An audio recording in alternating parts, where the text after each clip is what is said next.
Joining us on Houston Sports Talk is our Astros insider, Evan Drellich, the Houston Chronicle Astros beat writer. And Evan, huge week last week for the Astros. Always interesting over there. This time they named their brand new manager, AJ Hinch, and just wanted to get your kind of opening thoughts on the hiring of Hinch, you know, what you thought about that hire and how it all played out.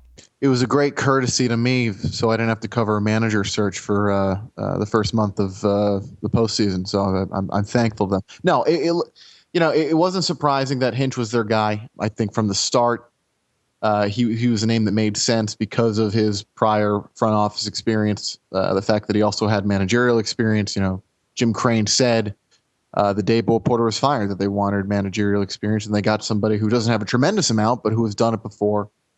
It's already been, it'll be 6 years since he last managed. He's grown and matured since then. He's still only 40. He was 34 when he took over. It's kind of amazing to think about that he was younger than Chad Qualls was this past season. The Astros wanted somebody to be the glue, the kind of the bridge. They know they've had their issues, they've had their negative perceptions, and they want somebody to they want to move on. They want to win, and they want somebody who can kind of close the gap, so to speak. Jeff Luhnow had harped in the press conference that communication is critical in any department, and we saw that things broke down with Bo Porter. Can you tell us why it will be different this time with AJ Hinch in there? Yeah, number one, they're different people. I think number two is the circumstances different. It's not excusing Bo. It's not excusing Luhnow. It's not excusing the conflict that developed between them. But I think the circumstance of going down and then up, AJ Hinch is not going to have to deal with a 51-win season, or if he does, something went very, very, very wrong. It was kind of difficult from the outset for, I think, for any manager who's concerned with the day-to-day and the winning on the field, and you can certainly argue that Bo knew what he was getting into. But there are different personality differences here, too. I think it's possible that AJ could be more sympathetic or empathetic to the front office's needs by virtue of his own front office experience, whereas perhaps, maybe Bo would kind of reach a bit of a tipping point when it came to things like keeping talented players in the minors when they could have helped in the majors, things that we saw a lot of in, say, 2013, and certainly, Bo was the manager going into this year, so that wasn't the end-all, be-all issue. But, yeah, I think they're different people, different circumstances. I think AJ's experience in the front office should help him, but we'll find out. Hey, Evan, I also wanted to ask you had a chance to speak to Josh Burns and even Jerry DiPoto after the hiring of AJ Hinch. What did they tell you? Why do they think that AJ Hinch will be more successful this time around with the Houston Astros? Both of those guys count themselves as friends of AJ, which doesn't mean we should discredit them. But, the first thing they spoke to was kind of the person, AJ Hinch, the person. They really believe that he's a good person. Well-rounded were the first words out of Josh Burns' mouth, and Burns was the one who hired him in Arizona, and then they were together again in San Diego. Hinch actually beat Burns to San Diego, but Burns has had an up-close view of Hinch for about a decade now. And they touched on a lot of what I think everyone has touched on so far, which is the variety of the experiences. Clearly, AJ is an intelligent guy. Not that the university one attends is the end-all, be-all, but he did go to Stanford University. He's no slouch intellectually. He kind of brings that mix of experiences that it's just not too easy to find. And you see that with other guys in the front office, for example, or other guys in managerial positions. For example, you see John Farrell. He was in a front office with the Indians, the Red Sox manager. So it's actually it's a path that other teams have gone down, and I think it helps. Josh Burns talked about not wanting a wall between kind of what the managerial and the coaching side is doing, what the front office is doing, that everybody should essentially be on the same team without kind of opposing interests. And that's, I think, what the Astros are looking for. How do you see AJ Hinch's staff playing out? How are the pieces coming together? We hear that Brent Strom, the pitching coach, is going to be back. What's the rest of the staff looking like at this point?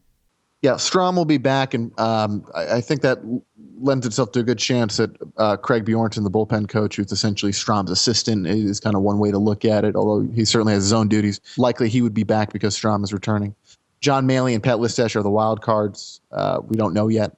The Astros are going to figure that out. Both did a very good job last year, so we just kind of have to wait and see what happens to the two of them.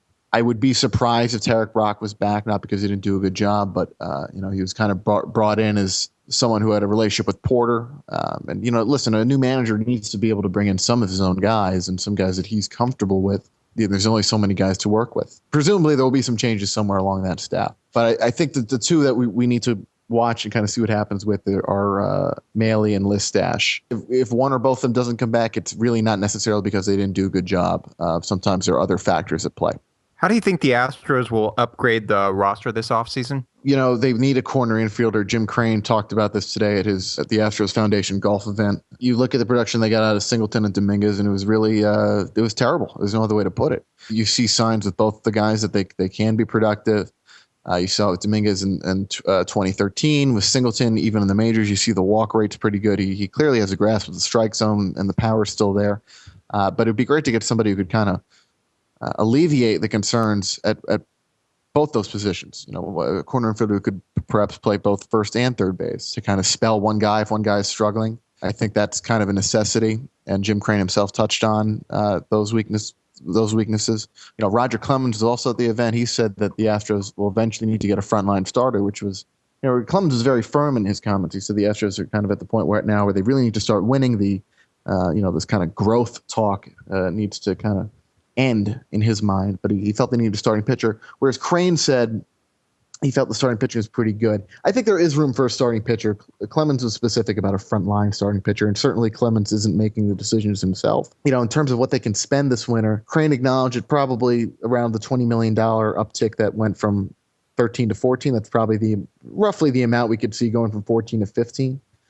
He said that sometime in the future the team could have an $100 million payroll, but just reading between the lines, it doesn't seem like there's any shot the Astros would kind of blow people away this winter. I think that would be foolish to look for them to go out and sign big names. The bullpen is a very obvious area of need after last year's basically failed reconstruction. They did a good job picking up Tony Sipp. Chad Qualls came through, but Matt Albers, Jesse Crane, and Jerome Williams were failures. And that was a significant chunk of money of what the Astros spent. And, they're not playing with a very large budget. A lot of what happens this winter will be dependent on their TV situation. Comcast is still being sorted out through bankruptcy. They're trying to create Root Sports, but it's still being contested in court. And if it is resolved, the Astros should have more money to spend this winter. But it just seems like this winter is not going to be a tremendous one. I think it'll be kind of closer to last winter where they add a couple pieces. But a six-figure player, or I should say a $100 million player, is probably not going to happen. Yeah, John Lester or Max Scherzer aren't going to be coming to Houston. But if you look at some of the other pitchers that are out there on the free agent market, like a Jason Hamill or a Justin Masterson, I guess maybe those types the Astros will look at. And I wanted to ask you about that, and then also about Dexter Fowler's situation coming up this with impending free agency after the 2015 season. Fowler, they need his production. It would be a hard guy to trade this winter. Now, that's not saying they couldn't do it and that they wouldn't do it. It just seems more intuitively likely to me that they would wait until either midseason, or letting a guy walk and doing the qualifying offer isn't the worst option in the world. But they need his production. So if they were to deal him this winter, I think it would have to be a situation where they got back comparable major league production. If they traded a major league player in Jared Cozart and got back Colin Moran.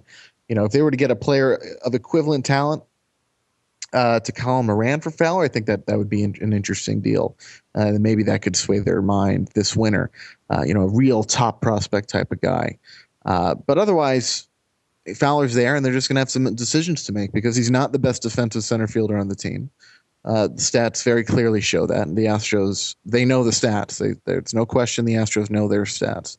To see the opening day center fielder if healthy, is it George Springer? Could it be Jake Marisnick, who's a very good defensive player? They've got some sorting out to do between Marisnick, Presley, and Grossman in left field. As to who they could go after, Jason Hamill's kind of the right type of name. I think the most expensive guy they've gone after so far is Scott Feldman. Well, they've gone after other guys. They put in a bid for Tanaka, although I don't think they were anywhere close on that bid. But they were close on Abreu. But even Abreu, still wasn't a tremendous investment. So I think you're still looking at kind of this mid-tier of guys, and probably not many of them. I don't think they're going to go out and spend $40 million, which is the kind of money you're talking about in terms of growth in salary from one year to the next if you're bringing in a premier free agent plus other pieces. Well, that was Houston Astros Chronicle beat writer Evan Drellich. And Evan, take a breather and enjoy some of the Major League Baseball postseason. It's been a great one so far. Absolutely. Thanks, guys. I appreciate it.